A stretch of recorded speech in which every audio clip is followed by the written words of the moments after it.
हाय beautiful soul family, कैसे हैं आप सब। आई होप आप बहुत अच्छे होंगे। अपना नाम जब तब ध्यान बड़ी मेहनत और लगन से कर रहे होंगे। चलिए गाइस, देखते हैं डीएम के वो दर्द जिसके कारण डीएम अपनी डीएफ के अनकंडीशनल लव से भागते हैं। प्लीज़ डिवाइन गाइड करें, प्लीज़ राधा रानी गाइड करें। Queen of cups, the magician, 7 of cups, 8 of pentacle, the hierophant, temperance, death card.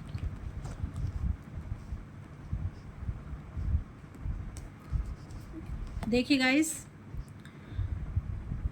जब सोल्स इस धरती पर आती हैं, बर्थ लेती हैं, चाहे वो कोई भी सोल हो, चाहे वो डीएफ हो, तो वो अपने सबकॉन्शियस माइंड में उनकी मेमोरी पड़ी होती है और वो संस्कारों के थ्रू कुछ उनके अंदर पास्ट लाइफ के दर्द, पेन, फियर, चीटिंग, ये सारी एनर्जी आ जाती है, जिसके कारण डीएम के अंदर भी वो दर्द हो सकते हैं, वो फियर हो सकते हैं, जिसके कारण डीएम बहुत दर्द फील करते हैं, बहुत फियर में होते हैं। दूसरा, चाइल्डहुड इशू, डीएम के या डीएफ के कुछ चाइल्डहुड इशू होते हैं। देखो गाइस, इनकी फैमिली कार्मिक होती है मोस्टली। इनके जो कार्मिक हैं वो इनके पेरेंट्स भी हो सकते हैं, वो इनके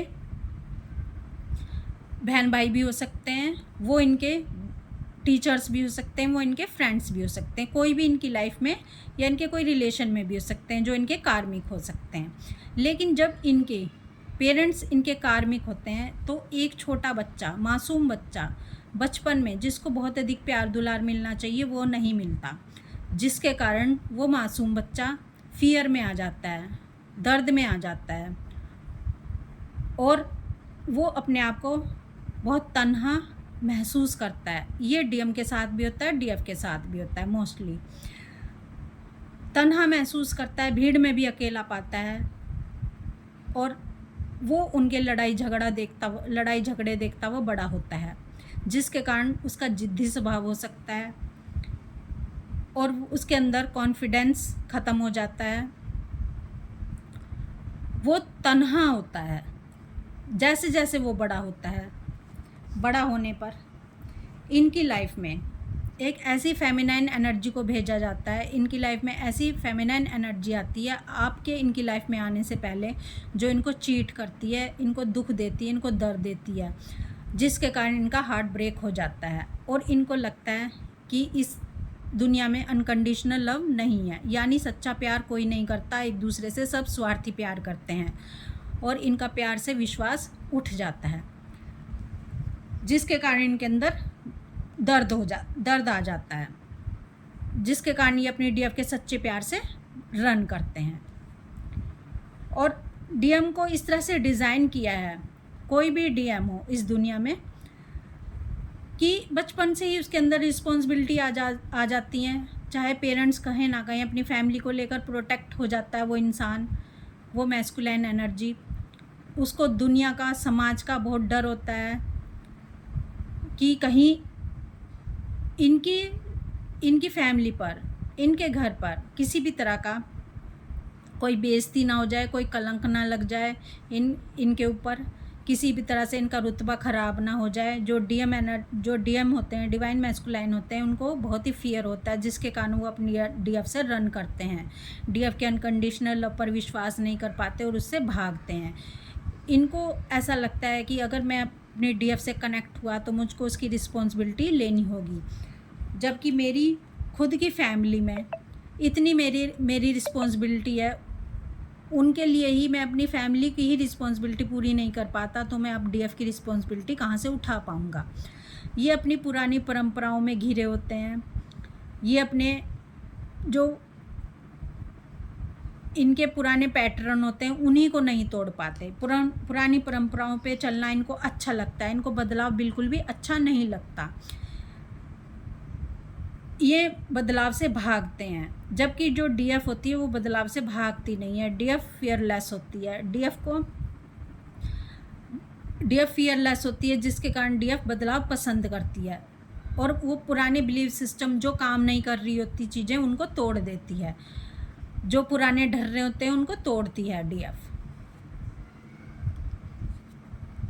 और जैसे जैसे डीएम की अवेकनिंग होती है, जैसे जैसे डीएम भी सेम पेज पर आ जाते हैं, यानी रियूनियन होने को होता है इनका, डीएम के अंदर भी डीएम भी फियरलेस हो जाते हैं, डीएम भी पुराने ढर्रों को तोड़ते हैं, पुरानी परंपराओं को तोड़ देते हैं। तो गाइस, दुनिया समाज का डर भी होता है इनको, जिसके कारण डीएम अपने डीएफ के अनकंडीशनल लव से रन करते हैं। तो एक डीएफ का क्वेश्चन था कि हम अपने डीएम के जो इनके मदर फादर के इशू हैं उसको कैसे हील करें। तो मैं आपको बता दूं, आपका कंट्रोल डीएफ्स अपने ऊपर है, अपने डीएम के ऊपर नहीं है। आपको अपने डीएम के इशू हील नहीं करने, आपको अपने इशू हील करने हैं। जब आप अपने इशू को हील करोगे तो डीएम के अपने आप ही इशू हील हो जाएंगे। देखो, इसको ऐसे समझो, क्योंकि आप डीएम और डीएफ चक्रा के थ्रू एक दूसरे से कनेक्टेड हैं। दोनों सेम चक्रों को, दोनों के चक्रा सेम होते हैं, हार्ट चक्रा एक दूसरे से जुड़े होते हैं। तो जो डीएम के अंदर है वो डीएफ के अंदर ऑटोमेटिक आ जाता है, और जो डीएफ के अंदर है वो डीएम के अंदर ऑटोमेटिक चला जाता है। तो जब आप अपने ऊपर हीलिंग करती हैं, अपने आप को हील करती हैं, आप डिवाइन से फुली कनेक्टेड होती हैं, तो आपके जितने इशू होते हैं, जितने पेन होते हैं, जितने भी पास्ट लाइफ ट्रॉमा होते हैं, जितने भी डीएनए में गंदगी होती है, यानी जो पूर्वजों के श्राप या कुछ भी ऐसा चला आ रहा है, काल सर्प दोष चला आ रहा है, तो आप जब अपनी हीलिंग करते हैं तो आपकी सब हीलिंग, सारे पूर्वजों की हीलिंग हो जाती है, सब कुछ हील हो जाता है। जितना भी डीएनए के थ्रू आपके पूर्वजों के थ्रू आपके अंदर आया, वो सब हील हो जाता है। तो आपके डीएम का भी सब कुछ हील हो जाता है। गाइज, इसको ऐसे समझो, अगर 2 टैंक हैं और 2 टैंक में अलग अलग कलर का पानी है, लेकिन एक दूसरे से कनेक्ट है, तो जो एक टैंक में जाएगा वो दूसरे में जाएगा, और जो दूसरे में जाएगा वो पहले टैंक में जाएगा। ऐसे ही डीएम और डीएफ होते हैं। जब डीएफ अपने ऊपर काम करती है तो डीएम के सारे इशू हील हो जाते हैं, भले ही वो उनके पेरेंट्स के इशू हों, भले ही कोई भी इशू हो। तो गाइज़, अब आप समझ गए होंगे कि किस तरह से डीएम के डर होते हैं अपने डीएफ को लेकर।